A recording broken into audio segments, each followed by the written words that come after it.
voudrais vous parler de l'humour. L'humour dans notre vie qui nous fait bien souvent défaut. Défaut parce qu'on est tellement pris dans notre vie qu'on oublie parfois de la prendre un petit peu à la légère. Il y a des choses importantes, c'est vrai, et puis il y a des choses qu'on peut relativiser dans cette vie. On a le choix de tout prendre au sérieux dans la vie ou d'avoir une certaine légèreté.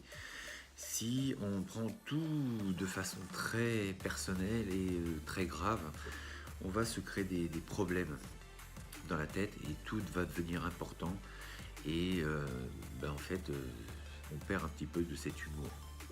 C'est pour ça que je pense que c'est vraiment très important de développer un esprit jovial, toujours essayer de prendre le meilleur des choses qui nous arrivent, de rester positif, d'avoir ce côté un petit peu humoristique, de chercher à rigoler un petit peu le plus possible dans sa vie. Ça nous permet de la prendre et de la traverser, cette vie, de façon beaucoup plus simple. Le voyage est beaucoup plus simple quand on a le sourire et quand on a des gens autour de nous aussi qui nous permettent de supporter cette vie. Parce que tous les jours, mais encore une fois, c'est ce qu'on dégage et c'est ce qu'on veut intérieurement, ce bonheur. Mais avec toutes les idées parasites, eh bien, on s'empêche ce bonheur. Avec la peur, on ne veut pas changer de vie, on est rassuré dans ce quotidien. Et c'est pour ça que l'humour permet vraiment de supporter tous les petits tracas du quotidien. Mais en cherchant à évoluer et avec cet esprit positif, tout devient beaucoup plus simple. On se prend moins la tête, et le rire permet d'évacuer toutes les tensions, tous les tracas. Vous l'avez sûrement remarqué, on se sent mieux après bien avoir rigolé, avoir passé une soirée avec des amis. C'est ce qu'on recherche tous. Il suffit de voir aussi tous ces humoristes qui passent à la télé, il y en a eu de plus en plus, même si aujourd'hui certains sont un petit peu retirés du système audiovisuel, on ne cherche pas à les voir. Même chose, dans votre travail, c'est beaucoup plus simple. Le travail se fait de façon beaucoup plus agréable dès qu'il y a du sourire.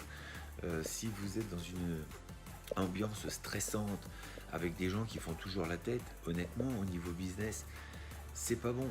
Il faut absolument arriver... Il y a beaucoup de gens qui ne comprennent pas ça, c'est que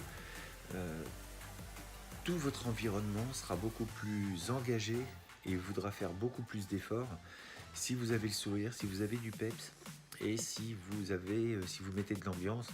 Et ça n'a pas de prix, c'est vraiment une force énorme dans le business, dans votre vie, dans les rapports amoureux, dans tout. En fait, on va toujours vers des gens qui ont le sourire et qui dégagent de bonnes choses.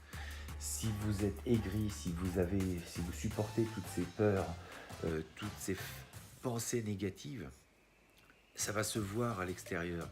C'est-à-dire que vous allez être une personne qui va pas sourire, qui va être peu avenante, et du coup, on n'a pas envie d'aller vers ce genre de personne.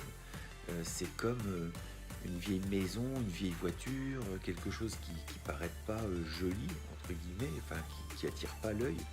On n'a pas forcément envie d'acheter un vieil appartement, une vieille voiture, quelque chose qui ne nous paraît pas super. Et pour un être humain, c'est pareil. Si il dégage quelque chose qui n'est pas avenant, qui n'est pas souriant, on n'a pas trop envie d'aller voir. Et puis, je ne sais pas si vous avez déjà remarqué, des fois, vous êtes en présence de certaines personnes, vous ne les connaissez pas, vous ne les avez jamais vues, dans une soirée ou dans une quelconque, enfin ça n'a pas trop d'importance, mais en tout cas vous vous sentez que vous n'êtes pas bien, vous n'êtes pas à l'aise, vous n'êtes pas en sécurité ou vous vous sentez pas à l'aise. Et je suis sûr que ça vous est déjà arrivé. Et sans connaître la personne, vous vous sentez pas bien. Mais ça souvent c'est des mauvaises vibrations que la personne dégage et qui sont en contradiction avec vous. Alors ça en fait pas forcément une mauvaise personne, hein. Mais votre instinct dit cette personne-là n'est pas pour toi. C'est votre intuition qui vous parle et qui vous dit il n'y a peut-être rien à gagner avec cette personne. Et généralement, il faut suivre son intuition. Ça, c'est quelque chose qui va être vraiment important pour la suite aussi. C'est de reprendre foi en son intuition. Généralement, elle est là pour nous guider, il faut l'écouter. Donc, moi, ce que j'ai plutôt tendance à vous dire, c'est essayez de développer l'humour, essayez de moins vous prendre la tête sur des problèmes qui sont bien souvent anodins et qui ne sont pas très importants, qui ne vont pas vraiment avoir de grands bouleversements ou de répercussions pour votre vie. Donc du coup, laissez couler, lâchez prise sur ces choses-là, essayez de retrouver le sourire, distrayez-vous, essayez d'aller voir un spectacle, aller voir un bon film, essayez de développer ce côté jovial et de prendre la vie avec un peu plus de légèreté dans certains domaines. Et ce qui vous permettra de focaliser sur les choses importantes et puis encore une fois, en ayant toujours ce sourire et ces pensées positives.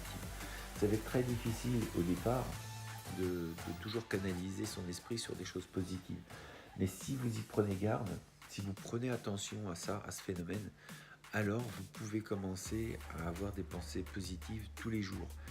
Déjà en vous levant, de remercier un petit peu cette vie qui va vous apporter plein de nouvelles connaissances, plein de nouvelles rencontres.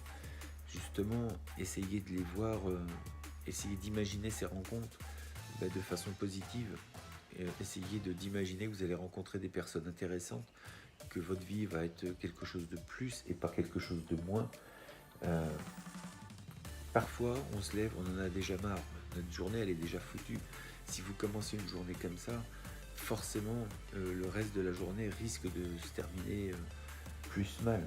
Donc, essayez de cultiver ce côté positif.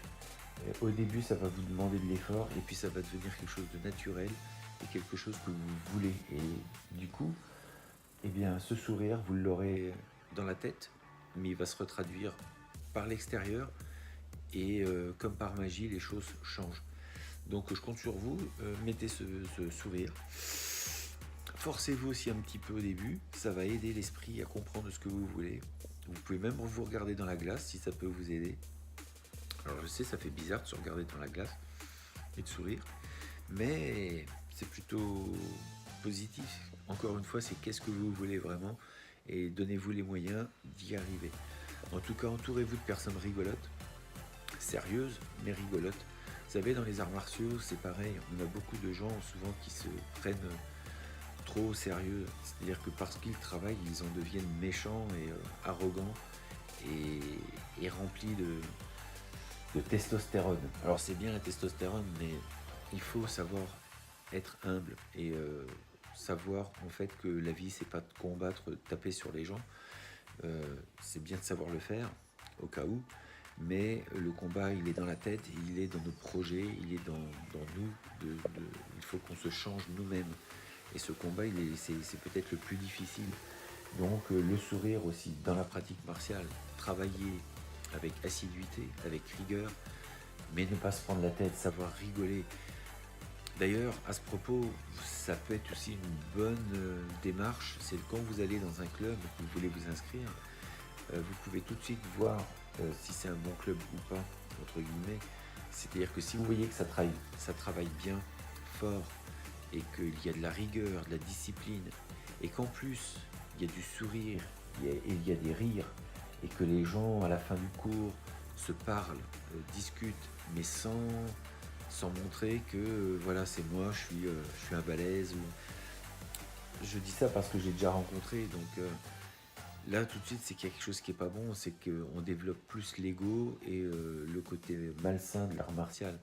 L'art martial de développer des choses qui rendent les gens bons, bienveillants et plutôt bons vivants aussi. C'est des gens qui sont agréables, qui sont très rigolos, qui ont le sourire. Ils n'ont rien à démontrer, ils n'ont rien à prouver et vous verrez, vous serez bien dans ce genre de club où vous vous sentirez plutôt à l'aise et protégé, entre guillemets. Voilà, ils sont là pour vous aider à progresser. Voilà, sur ces bonnes paroles, rigolez, riez, rêvez. Et puis je vous dis à très bientôt donc, dans une prochaine vidéo. Restez forts, restez beaux et surtout restez bienveillants. Ça Étienne.